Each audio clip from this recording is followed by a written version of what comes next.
जसं दोन्ही सभागृहाचे सदस्य, दोन्ही सभागृहाचे गटनेते मी म्हणतोय, तसं दोन्ही सभागृहाचा मीच एकटा विरोधी पक्षनेता आहे सध्या तरी.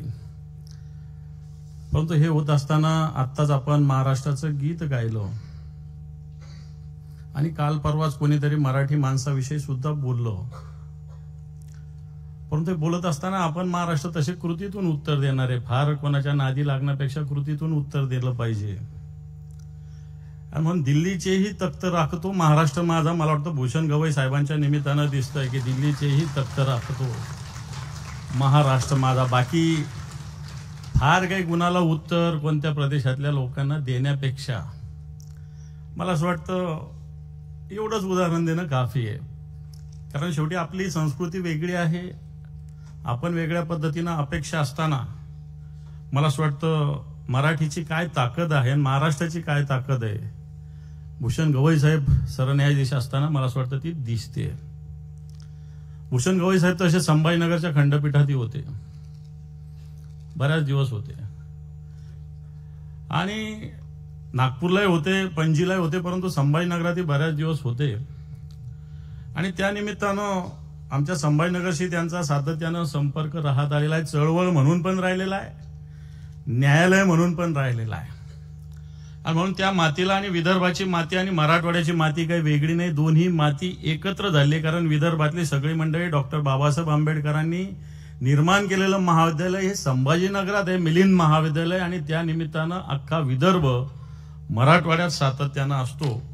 आणि म्हणून माननीय भूषण गवई साहेब सुद्धा या संभाजीनगरात होते, त्या खंडपीठाचे ते अध्यक्ष राहिले होते. आज ते आपल्या या राज्याचे, आपल्या देशाचे मुख्य न्यायमूर्ती, याचा तर आपल्याला सार्थ अभिमान आहे. वेगवेगळ्या घटनेचा उल्लेख मान्य शिंदे साहेबांनी केला. मला असं वाटतं अनेक 300 निकालपत्र त्यांनी लिहिलेली आहे आणि त्याच्यात घटनात्मक खंडपीठाचे सुद्धा अनेक निकालांचा समावेश आहे. कायद्याचे शासन, मूलभूत अधिकार, मानवी हक्क आणि नागरिकांचे कायदेशीर हक्क आणि संरक्षण याविषयी सातत्यानं त्यांनी खुलेपणानं भूमिका व्यक्त केलेली आहे. न्यायपालिका ही आपल्या लोकशाहीचा तिसरा आणि अत्यंत महत्वाचा स्तंभ आहे.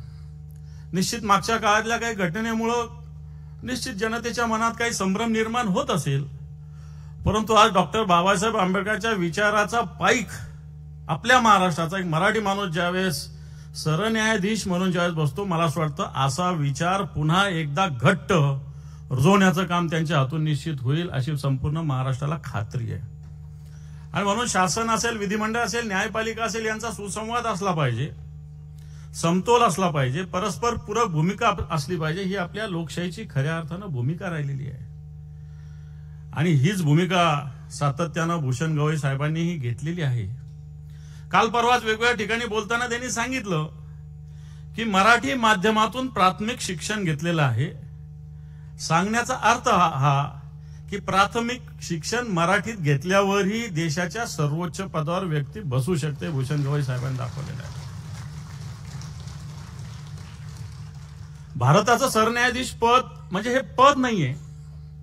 मला असं वाटतं कित्येक सरन्यायाधीशाने आणि निश्चित भूषण गवई साहेब याच्यात अग्रेसर राहतील की संविधानाच्या संरक्षणकर्त्याची भूमिका सुद्धा या सरन्यायाधीशांनी घेतली. मला वाटतं भूषण गवई साहेबांच्या रूपानं निश्चित ही भूमिका येणाऱ्या काळात अधोरेखित झाल्याशिवाय राहणार नाही. आणि म्हणून या वेगवेगळे जे निर्णय न्यायाधीश देत असतात याचा केवळ कायद्यावर नव्हे, शासन, समाज आणि उद्याच्या पिढीवरही दूरगामी परिणाम होत असतो. आणि याचा ठाव म्हणजे संविधानाचा ध्वनी, त्याची भूमिका म्हणजे लोकशाहीतील नीतिमूल्यांचा कणा असतो. आणि म्हणून भारतीय लोकशाहीचा सच्चा आत्मा जिथे साकार होतो त्या न्यायालयीन दालनामध्ये न्यायदानाची ज्योत अखंडतेने पेटवत ठेवण्याचं महत्वाचं काम हे सरन्यायाधीशांच्या नेतृत्वाखाली चालत असतं. आणि म्हणून आतापर्यंत सुद्धा आणि याच्या आधी सुद्धा आपल्या सरन्यायाधीशांनी जी दाखवलेली सुस्पष्टता विविध विषयामध्ये, सामाजिक न्यायाची जाण आहे, संविधान प्रतिनिष्ठा आहे, ही मला असं वाटतं आपल्या महाराष्ट्राला नव्हे तर देशाला प्रेरणादायी ठरणारी आहे. अनेक गुंतागुंतीचे खटले असतात. या खटल्यातून सामाजिक समरसतेचा मार्ग दाखवण्याचा मुद्दा असेल, शोषितांच्या, पीडितांच्या बाजूने न्याय देण्याची भूमिका असेल, त्याच्यात संवेदनशीलता ठेवणे असेल आणि हे सगळं ठेवत असताना कायद्यानुसार न्याय देणं असेल. मला वाटतं हे खऱ्या अर्थानं सरन्यायाधीशांच्या नेतृत्वाचं वैशिष्ट्य ठरतं आणि आतापर्यंतच्या त्यांच्या न्यायदानातून हे सातत्यानं दिसलेलं आहे. आणि म्हणून आज या महाराष्ट्रात माननीय सरन्यायाधीशांचं स्वागत करताना आपल्याला निश्चित आनंद होतोय. आणि आज या महाराष्ट्राची एक मराठी म्हणून एक लता मंगेशकर असतील, सचिन तेंडुलकर असतील, या सगळ्यांनी सातत्यानं एक उज्ज्वल महाराष्ट्राचं नाव केलं आहे. आणि मला आणि आपल्याला एक पूर्णपणे सार्थ विश्वास आहे, येणाऱ्या काळात सुद्धा भूषण गवई साहेब या देशाचे सरन्यायाधीश असताना निश्चित या देशाला एक चांगली नव्हे, चांगली आहेच, पण तो आणखी एक परिवर्तनशील डॉक्टर बाबासाहेब आंबेडकरांच्या विचारानं परिपूर्ण अशी दिशा देण्याचं काम त्यांच्या हाती हो, अशी मी परमेश्वरच्यांनी प्रार्थना करतो. त्यांना शुभेच्छा देतो आणि थांबतो. धन्यवाद. जय हिंद, जय महाराष्ट्र.